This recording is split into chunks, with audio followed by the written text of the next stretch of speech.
Mesdames et messieurs, amis et chers auditeurs, bonjour. Ma salutation dépend de l'heure à laquelle vous me suivez, partout où vous êtes à travers le monde. C'est un plaisir pour moi ce matin de vous retrouver sur mon émission qui s'intitule L'école des charismatiques. L'école des charismatiques, c'est une émission que je vais d'ailleurs commencer aujourd'hui pour essayer d'aider tous les charismatiques qui ont des difficultés à exercer des dons particuliers qu'ils ont reçus de la part du Seigneur. Certainement, vous allez me poser la question de savoir qu'est-ce qu'un charismatique? Un charismatique, c'est une personne ou un croyant qui a reçu un ou plusieurs dons particuliers par l'intermédiaire du Saint-Esprit et qui a pour but l'édification du corps de Christ. Ce matin, je voudrais intervenir sur un sujet particulier qui s'intitule « Comment savoir si c'est vraiment la voix de Dieu ?» Vous vous rappelez, lors de ma dernière intervention, parlons de l'histoire de Samuel qui se trouve dans 1 Samuel chapitre 3.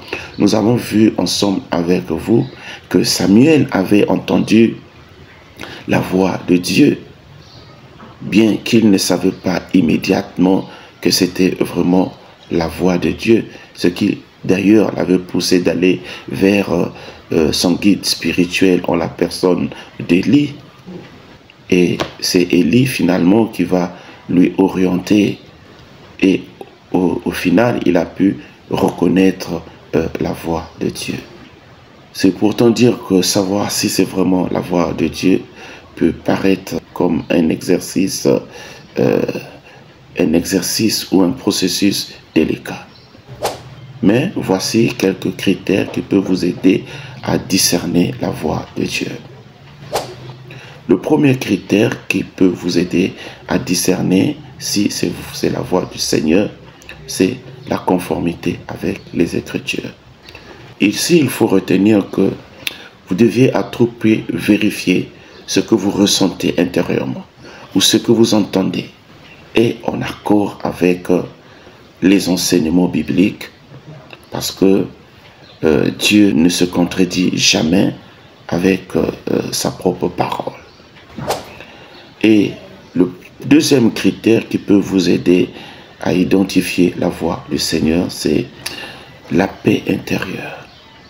Souvent, lorsque vous recevez la voix du Seigneur, vous devez savoir une chose, que la voix de Dieu apporte la paix profonde.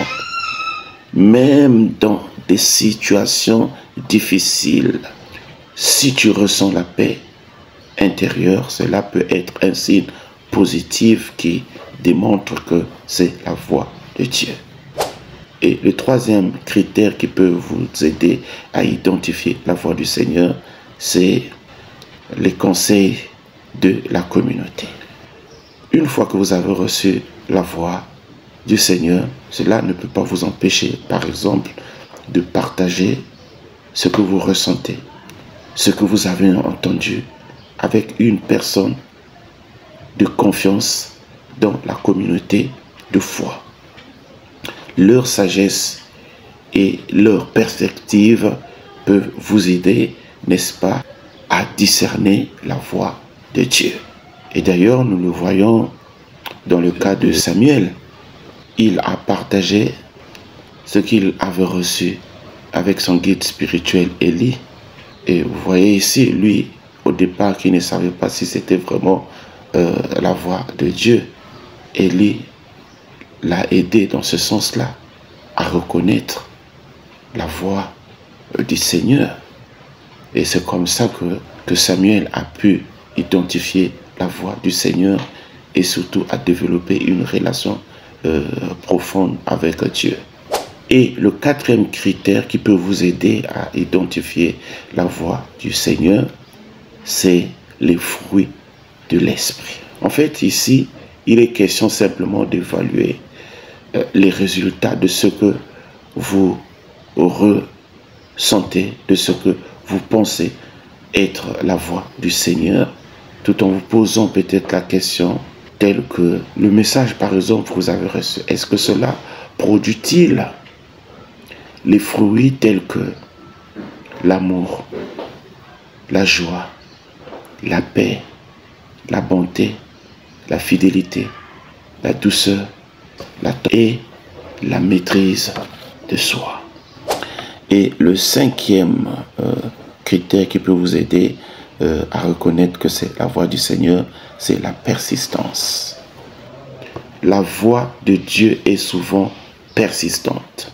Si un message continue de revenir à ton esprit, cela peut être un signe positif qui montre que cette voix vient de la part de Dieu. Et enfin, pour terminer, le sixième critère qui peut vous aider à identifier la voix venant de Dieu, c'est le contexte de la vie. Ici, il faudrait en réalité réfléchir. Mais réfléchir à quoi? Réfléchir à la manière dont ce que tu ressens ou tu penses être la voix du Seigneur peut s'intégrer dans ta vie actuelle et les circonstances. Car Dieu guide souvent nos pas dans le contexte de notre réalité. Que Dieu vous bénisse. Ciao.